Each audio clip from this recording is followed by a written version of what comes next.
my wonderful TM joiners.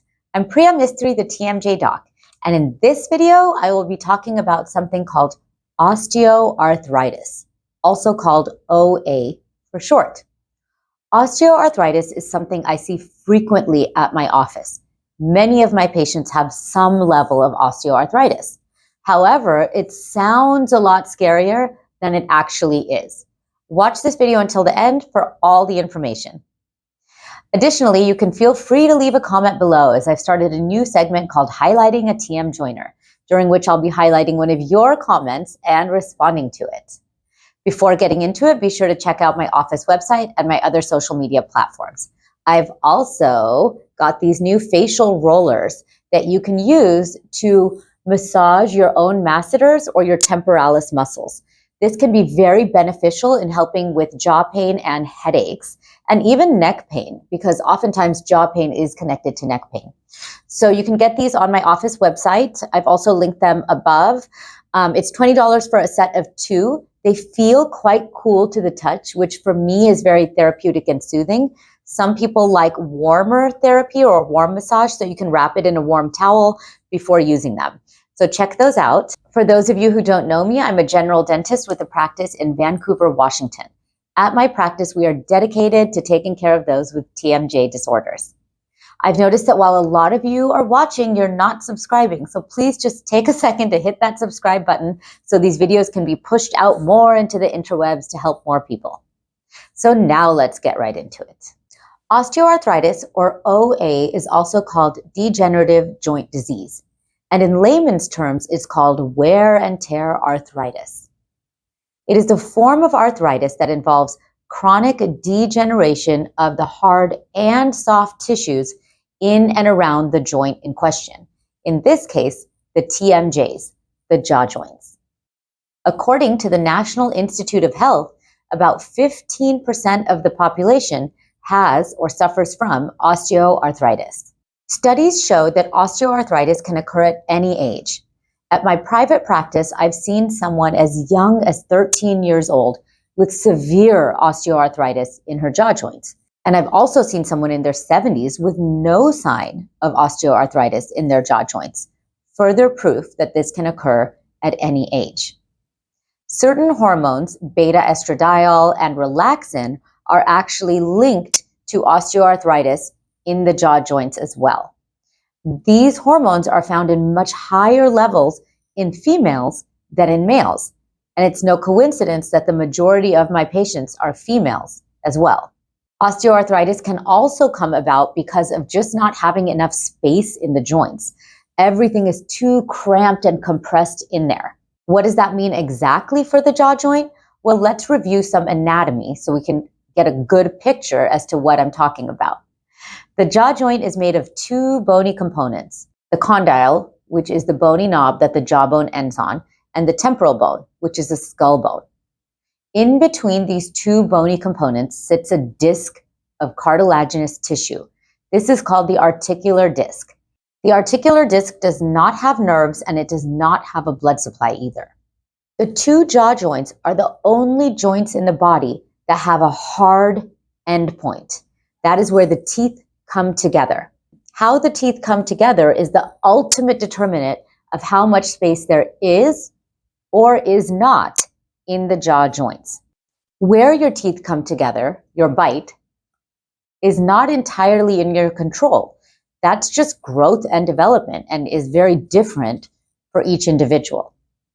Ideally, there should be space between the different components of the jaw joint to allow for freedom of movement and lubrication. Again, the space within the jaw joint is determined by how the teeth come together. Take a look at these 2 images. In the first image, you can see that there's a lot of space between the different components of the joint, and that's ideal. In the second image, you can see that there's not a lot of space between the bony components of the joint, which is not ideal.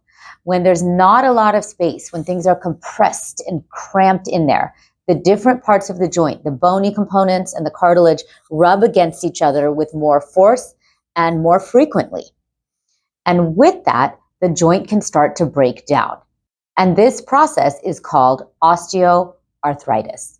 The different parts of the joints rubbing against each other frequently is a type of microtrauma, and that's essentially what leads to the breakdown, osteoarthritis, of the different components.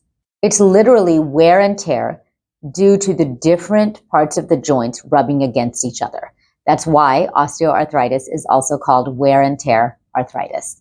Other causes of osteoarthritis include genetics, macrotrauma, ligament laxity, and systemic generalized osteoarthritis. Osteoarthritis itself is a long-term inflammatory process or condition involving biomechanical changes in the hard and soft tissues of the jaw joints. As the inflammatory process progresses, certain proteins are formed and released, which further break down the disc of cartilage inside the jaw joint. Over time, the disc will continue to degrade, and the bony components of the joints can start to remodel. This remodeling can be visualized on a cone beam computed tomography, CBCT scan. What's tricky is that osteoarthritis is not always painful, so it can sort of sneak up on us over time.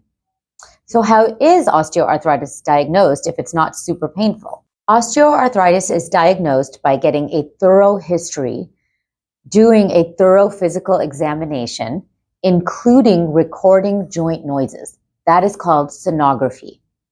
It's also diagnosed with using a CBCT scan, and there's more things that you can do, but those are usually enough to know whether there's some osteoarthritis going on or not. Noises that you can watch for at home are any crackly, crinkly, grinding, or crunchy noises inside of your jaw joints. Those are different from a pop or a click. They're more grating. There's often several of them in close succession with one another.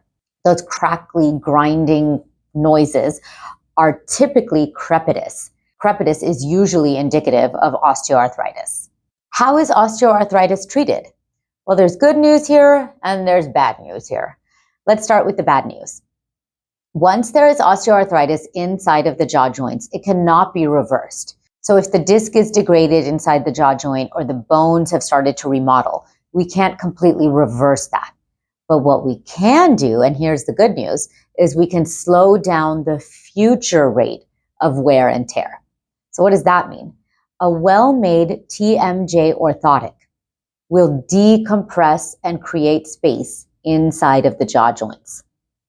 This, in turn, will keep the different components of the joints from rubbing against each other with the same force and frequency that they have been, which is one reason that the osteoarthritis could have even happened in the first place. So a well-made TMJ orthotic will decompress the joints, slowing down the future rate of wear and tear. If there is pain with this condition, anti-inflammatories and or steroids can also be injected into the joint to bring that pain level down. Other treatment modalities include transcutaneous electrical nerve stimulation, also called TENS therapy, thermal therapy, acupuncture, physical therapy, and low-level laser therapy. As a side note, I want to take a moment to say that many people at my private practice have osteoarthritis. The 13-year-old I mentioned before with severe osteoarthritis in her jaw joints came to me with a jaw that was locked closed, a very painful condition during which you can barely open more than 1 or 2 finger widths. For her, even with the severe osteoarthritis in her jaw joints, we were able to get her unlocked and pain-free. So if someone tells you you have osteoarthritis in your jaw joints, please don't lose hope. There can still be treatment to get you comfortable, pain-free, and living your best life and eating all the food you want. So let's recap. Osteoarthritis is a condition characterized by degeneration of the hard and soft tissues in the jaw joints. It is diagnosed with an examination, CBCT, labs, joint noises, and more. Osteoarthritis is treated with well-made TMJ orthotics to decompress the joints, as well as injections of anti-inflammatories and or steroids into the jaw joints. Treatment will not reverse the condition, but it can slow its progression.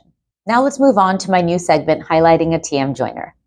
For this video, I've chosen to highlight a comment from @SanteCoherence8163. They said, I do love your videos and your explanations. I'm a French natural healer and I send your videos to my patients when they suffer from bruxism or sleep apnea.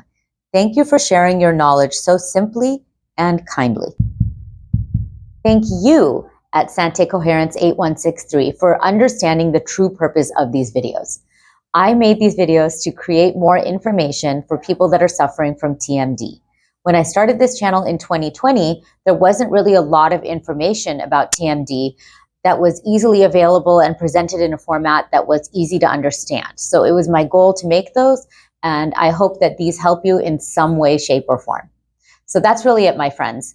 Again, I'm Dr. Priya Mistry, and I hope you found this video helpful. If so, please feel free to like, subscribe, and share with your family and friends. For TMD pain relief from the comfort of your own home, please download my free PDF guide.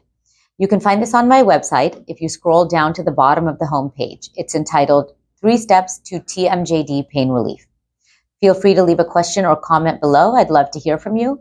And remember, my friends, you can never have TMI about TMJ. Thank you. Why should I feel the way I do? It's only love and that is